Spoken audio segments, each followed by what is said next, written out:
Hello there, my YouTube family. How are you? I am Helen Sattler, your Destiny Helper, coming to you once again with another video that I am just elated to do for you.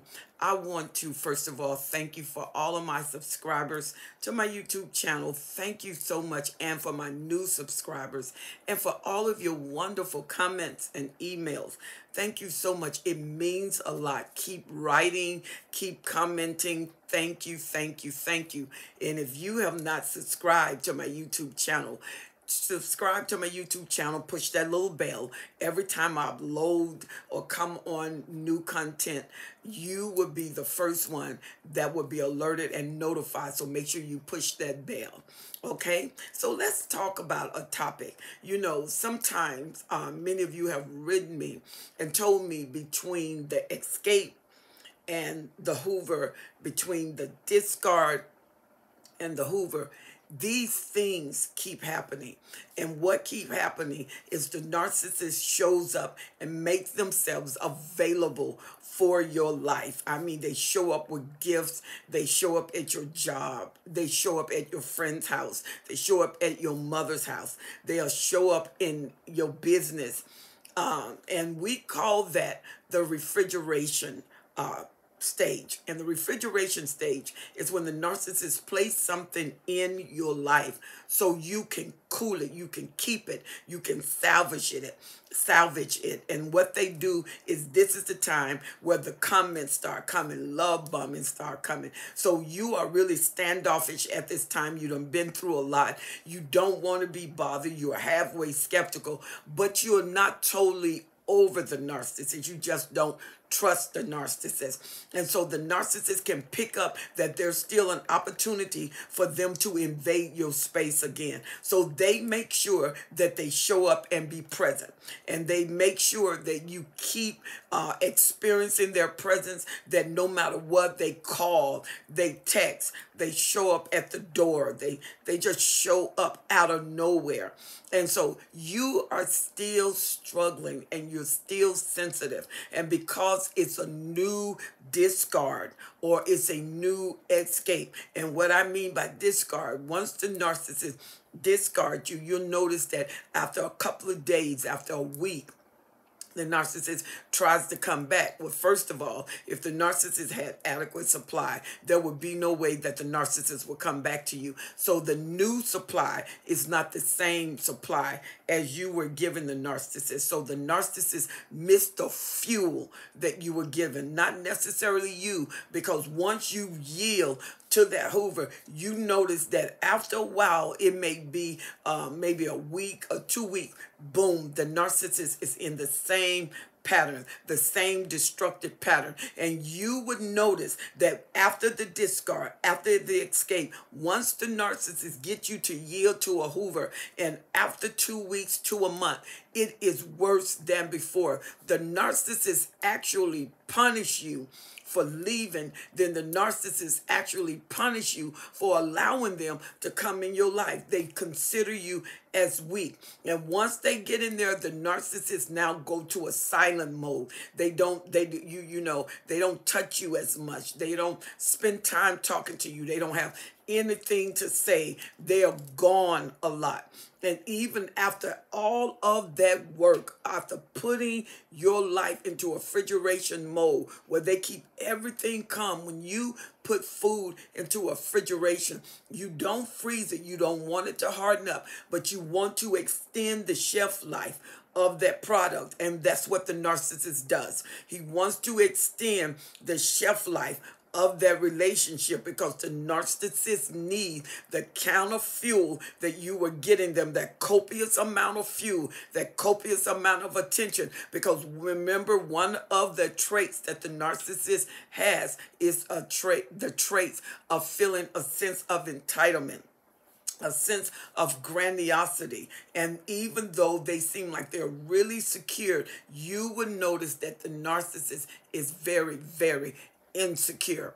And when their insecurities start kicking in, they start transferring this insecurity on you. And whatever the narcissist is feeling at the time, that is the accusation that is made. So when the narcissist feel they're insecure, when the narcissist doesn't feel that they're at their peak, the narcissist will come at you and say, why are you so insecure? You know, I would be at my peak if it wasn't for you pulling on me. And really, it's the narcissist needing fuel. So the narcissist throw in that gavel so he can get, or so she can get, a reaction from you, because the reaction is going to administer fuel to them. It's going to let them know that they still have it, that they still can move you, they still can trigger you. And so between the discard and the escape, between the Hoover and the return, the narcissist is usually low-key. You see an even kill sometime in their personality.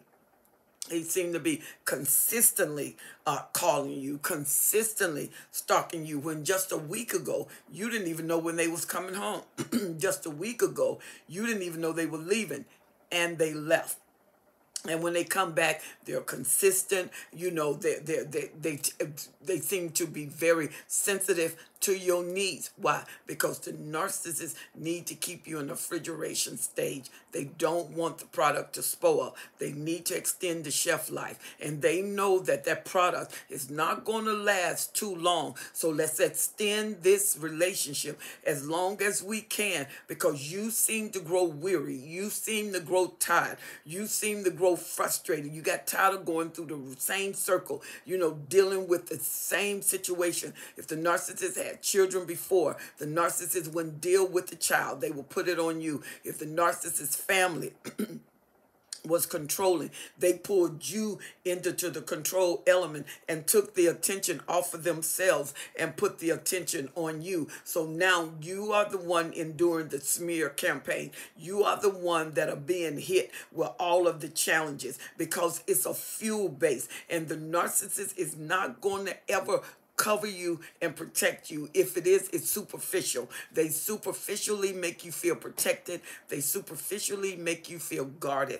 They superficially make you feel safe. And then once that superficial avenue leaves, then the real narcissists come out. So the narcissist will extend their relationship. They will refrigerate their relationship. They will console their relationship. They will keep their relationship just so they can get the fuel. And the thing is, these little red flags that you missed in the beginning of the relationship, when you were dating the narcissist or when you were married to the narcissist, these flags start coming out. And then now you are aware of them. So when the narcissists start pulling their trickery, you are more skilled in the trickery. But what happened is, when the narcissists get with you and start stirring up their dopamine, exciting you, and you're feeling exciting, you feeling a sense of attachment. And the next thing you know, that spirit of persuasion come in, and you have promised yourself, once I leave, I will never return. Once I leave, I will never cave in. Once I leave, I will never give in. I will never give myself to a narcissist again. I will always protect myself. I will always make sure that I am consoled and comforted. And so when you think like that, as long as you're away from the narcissist, because when you're away from the narcissist, clarity starts coming. Clearance start to come, and then hindsight become 2020. You can see so clearly the mistakes that was made. You can see the stumble. You can see where you stumble over different things that they laid out in your pathway. But the more you be around them, the more you talk to them, that fog start to re-engage. And see, some of you with children that have to deal with the narcissist, you just have to deal with the primary and the preliminary things. You don't have to deal with the relationship. The narcissist is not going to only deal with the children. The narcissist starts off with the children and end up talking about your relationship. The narcissist starts off with the children and end up talking about finances, what you can do for them. And then they never stay on the subject matter that is at hand, because what the narcissist is concerned about is fuel based. I need the fuel that you supply me with. I need you to supply me with fuel, because the narcissist is fuel base and you are the fuel. And like I said before, it's like having a toaster. The narcissist is the toaster and you are what goes in the toaster. He turns up the heat to get it to the temperature he wants, and boom, you pop out the evidence that what he wants, what she wants, they have it.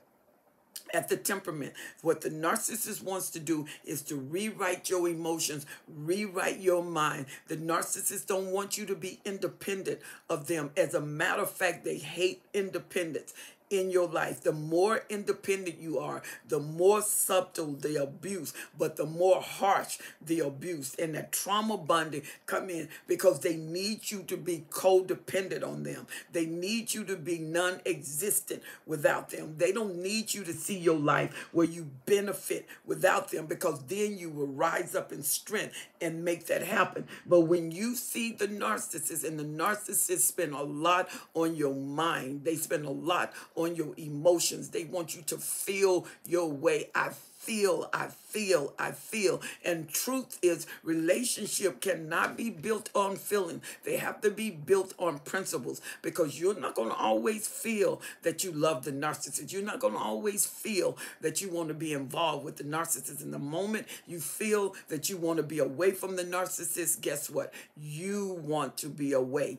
And the narcissists need to make sure that they have secured the relationship, so whether they go or come, that dependence upon their presence is there. You feel like you're nothing without them, or you start feeling that it's my fault that you left. It's my fault that things are not working. If I can do this. And when the narcissists allow you to think about yourself, it's always in shame. It's always in degradation. It's always in pollution. It's always in blame. He want to make sure, she want to make sure that you subsidize yourself and never equalize yourself to greatness, awareness, alertness.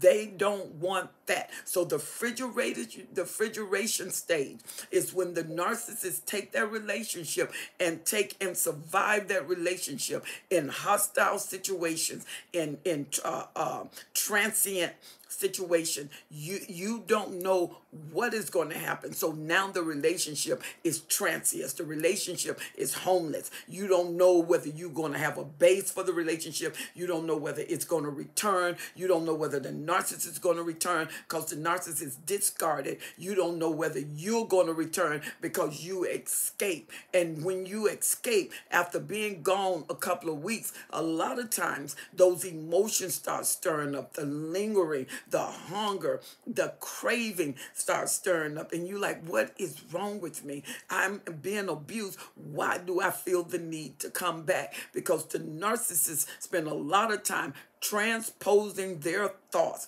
transposing their image, transposing their belief upon you. They want you to believe that what they believe about you is right. What they believe about life is right. And because they can go to a non-emotional base, and they almost android or robotic about the relationship. Now you feel like something is wrong with you. You turn everything inward. And when you turn everything inward, the narcissist applies the amount of pressure that is going to cause that thought to go deeper into your subconscious, where you actually believe that you are the cause and that you are the problem. And when you start thinking that, the narcissist now take a hold of that thought and they pursue that thought. And after a while, even if you did leave, it assures them that you're going to come back. The refrigeration stage, where they're savaging all of the negativity that they first put on you. Now you leave with it and you begin to cultivate that negativity between the discard, between the escape, and between coming back with the Hoover. And every single time you give into a Hoover, it's going to always be worse. And when you go no contact, if you have no children, no property, no business, anything with the narcissist, go NC. Don't keep dropping lines to the narcissist, or when the narcissist call, or when you see the narcissist, it's a text and you think, well, I'm just going to see what they're going to say. No, you're going to be re-addicted. When a drug addict gets free from drugs and they go through several healing stages of being free from that drug, and you reintroduce that drug, there is no way that they will be able to abstain, because their whole system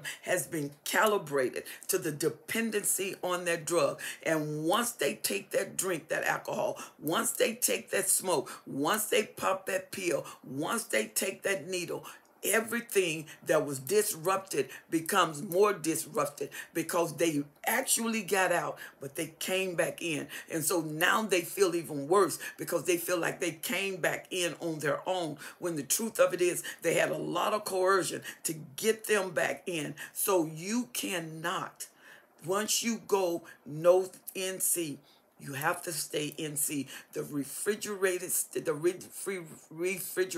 stage of the narcissist, in a discard and an escape into compliance to a Hoover. And some Hoovers can be, we're going to do the different kind of Hoovers, because there's different kind of Hoovers. There's some violent Hoovers, and the Hoovers that would make you so afraid not to say yes, because you can't see yourself safe without being with the narcissist. And the narcissist will threaten you to make you feel like, as long as you're not with me, you're not going to sleep, you're not going to be with anyone, I'm going to come on your job, I'm going to disrupt your life. Any man, any woman come in your life is going to have hell to pay, and I'm going to make sure that they pay, because you belong to me. You're my property, and you're not going anywhere. And you would think, well, they love me so much. That, no, honey, that has nothing to do with love. And if you go back, you will see that the narcissist is back to their old tendency, back to their old habits, back to their old game,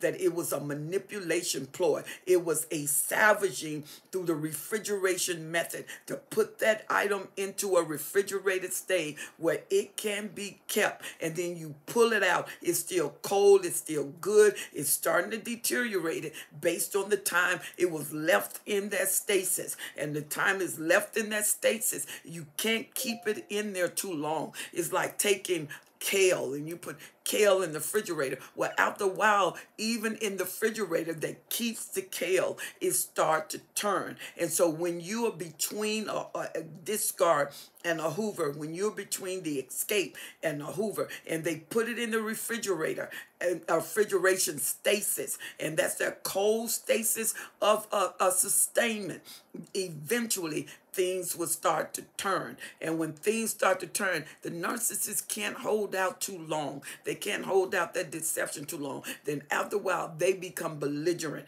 They become angry, because how do you, as the supply, think you can withhold yourself from me, which is the best thing you ever had? Because the sense of grandiosity now kick in, and that pride, the sense of entitlement start to kick in, and that pride, the sense that you are not better than me, and there's no way you're going to find anything that's better than me. And then based on the type narcissist you have, whether you have the narcissist that is somatic, that is the imagery. Sometimes the narcissist needs you back because the imagery looks so bad, until they will do anything, because a narcissist is definitely aware of themselves. They're aware of how they look. And that's for most narcissists, the cerebral narcissist, the covert narcissist, the overt narcissist, the psychopath. The psychopath likes to bring attention to themselves, because the psychopath want to be found out. They want you to go after them, to show, so you can follow their tracks and traits, and they can really show you how smart they are in what they do, that you will never never discover that it was them, that they are the serial killer, they are the serial this. The sociopath is the same. So the narcissist is given to attention being brought to themselves. They have to be the life of the party. And so the narcissists don't want anybody to think that they had anything to do with a breakup relationship. So the narcissist will blame you. You know, I did everything. I don't know why they left. Why would they leave me when I love them? I cherish them. And they got the narcissist outside that everybody knows and think is charming. Then you have the narcissist inside, which is a hellion and totally self-centered. And I mean, you can regurgitate when you're in the house. They are so hateful and mean. Some of them are physically violent, some emotionally violent, some just torment you both ways. And once you get out, you feel safe. You do feel the safety once the escape comes. And some of you, when you get the discard, even though it hurts to get the discard, you feel a sense of freedom, family that you can breathe. But that doesn't last, because the smear campaign is going to come in. And sometimes the smear campaign is not with other people. Sometimes it's with you, in the form of accusation, in the form of accusing you of tearing a relationship up that they have worked so hard for and told everybody about. And there you go. And they know that you are cheating. Well, it was the cheating that got you frustrated. But you weren't the one that was cheating. They were the one that was cheating. And a lot of times the narcissist will give you hints of what they're doing. The narcissist will tell off on themselves, because what they accuse you of is usually what they are doing themselves. So when you escape, you got to immediately go for the tower, which is your mind, the frequency tower. You got to build where the communication is going to come from, in your mind, because the narcissists get in your mind, they can get in your heart. And when they get in your heart, it's a harder battle to let go. It's a harder battle to see the sense of reasoning. It's the harder battle to negotiate with yourself about you living, you loving, you exceeding, you excelling, all of that. And when you've been with the narcissist, the longer you've been with the narcissist, the longer you have subjected yourself to that transition. And the transition where they're transcribing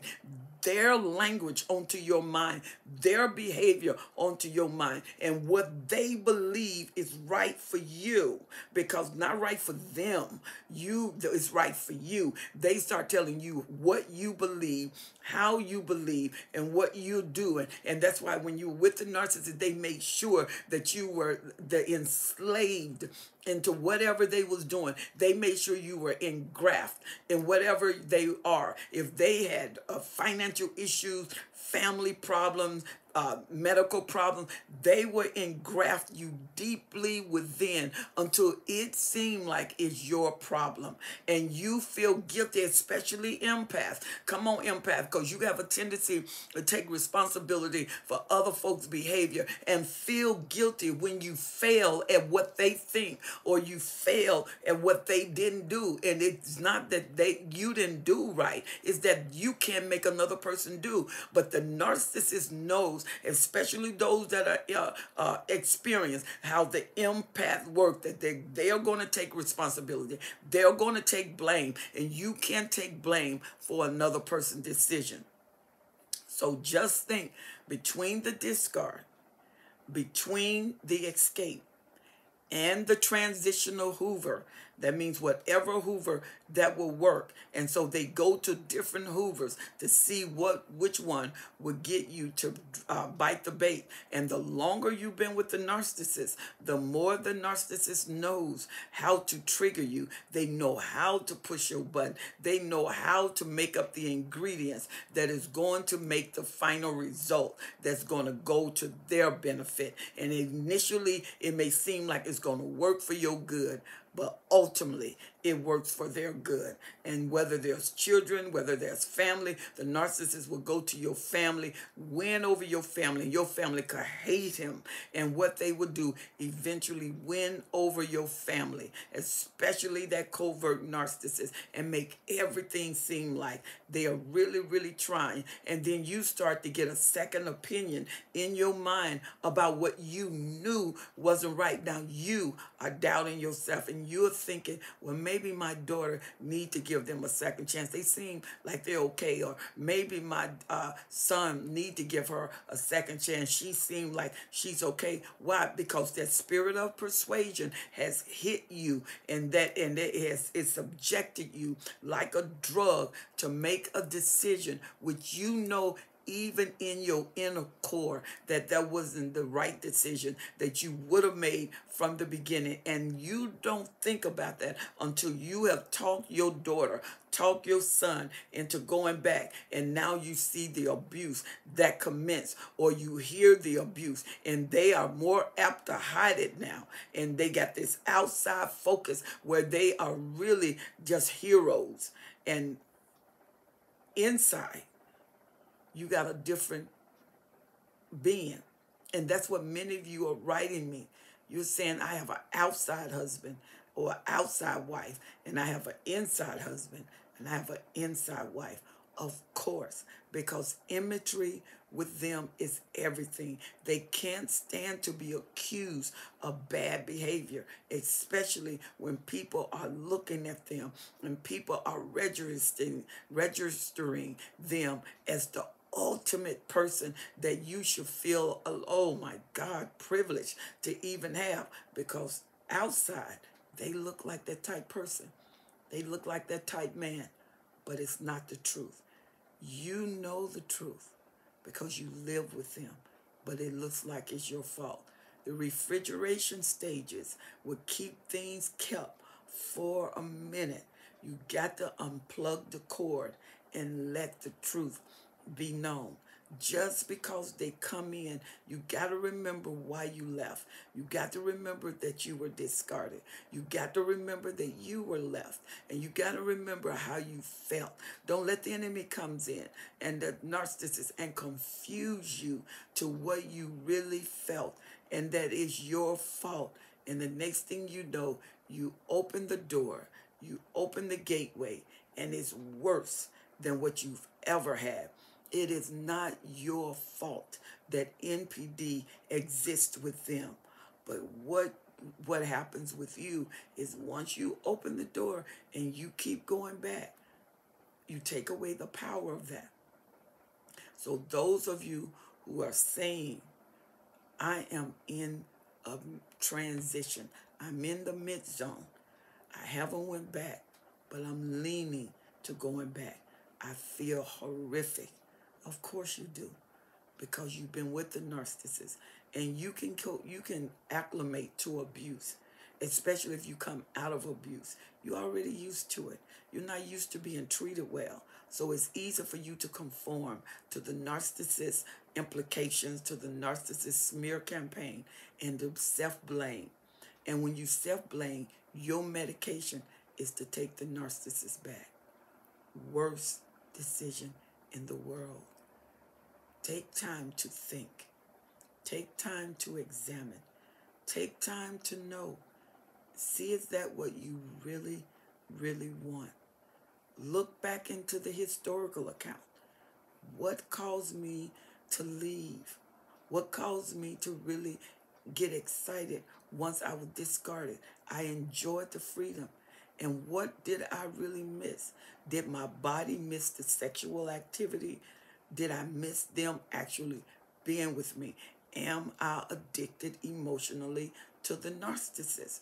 And then once that addiction come in, the reality set in, when the abuse set in, then you see what you have and you see what your children have. Because wherever you go, the kids go too. And if you go to abuse, 9 times out of 10, they do too. Even if they're the golden child, they don't have a life. Their life is taken over, because the one thing the narcissist will do is control. So think about that. Think about that. How do you go beyond that? When you get discarded, you got to go to the tower of communication, your mind. Write down what it is that caused you to feel uncomfortable in the first place. If you escape, what caused me to leave? Write that down. When I stayed, this happened. When I left, what did I feel? I felt a sense of freedom. Then why do I feel guilty for feeling the sense of freedom? If I go back, what are the odds that I'm going to continue to lose myself, that I'm going to continue to be gaslighted, manipulated? What are the odds? And if I go back, how many years have I been here? Has there been change? Did the narcissist change? And then if the narcissist changed, how long did the change sustain? Did they convert back? And when they convert, how was it for me? Worse. How was it for the kids? Worse. How was it for my family? Worse. So think about those things before you give in to what you feel, because the narcissist is counting on your emotions. You need to count on your wisdom. Wisdom would be far more sustaining than what you feel. What you feel is eventually, is momentarily, is momentary. And what you will feel would change at an instant. You can feel really good, and someone can come across with heels and step on your foot. And when they step on your foot, instantaneous pain. You don't went from being elated to instantaneous pain. And then once the pain go away, your foot feels good. That's the way emotions are. Emotions make you feel good, but it's temporary. It's not sustaining, and they won't last. An event can change that occurrence instantaneously, but your life is sustaining. Your life is long lasting. Your mind is long lasting. So now you have to come in with a comparative analysis and get your life back. But you have to be the ultimate decision maker. You have to decide what you're going to do to give you the higher quality of life that you deserve with your children. The refrigeration stage, it can sustain the relationship for a little bit. But if it stay there without usability, it will go bad. And so while you're in the midst of making your decision, think about it. Nothing can last in the refrigerator forever. It has to come out. Even water in the refrigerator takes on a different taste, where it no longer tastes like the original. It starts tasting like the refrigerator. The refrigerator stasis is temporary. Know that. So between the discard, between the escape, and between the Hoover that you're being pressured to receive, you got to know the refrigerator stasis is never permanent. It will sustain for a little bit, but the truth come out. It is no good, because it's worse. Everything is wilted. You cannot revive it, no matter how much water you put on their vegetables. They cannot revive. And you are worth more than that. You are more powerful than that. You deserve more than that. Give yourself an opportunity to live life to the full. That's the one thing God grant you, was your life. Don't allow anything and anyone to take that away from you. Please feel free to write me at destinyhelper12s@gmail.com. Leave your information, those of you who want sessions with me, and I will give you a call and put you on the schedule at with a time that is agreeable with all parties. So once again, destinyhelper12s@gmail.com. Leave me your information, and I will give you a call, and we can schedule you in. You have a comment, leave your comment at the bottom.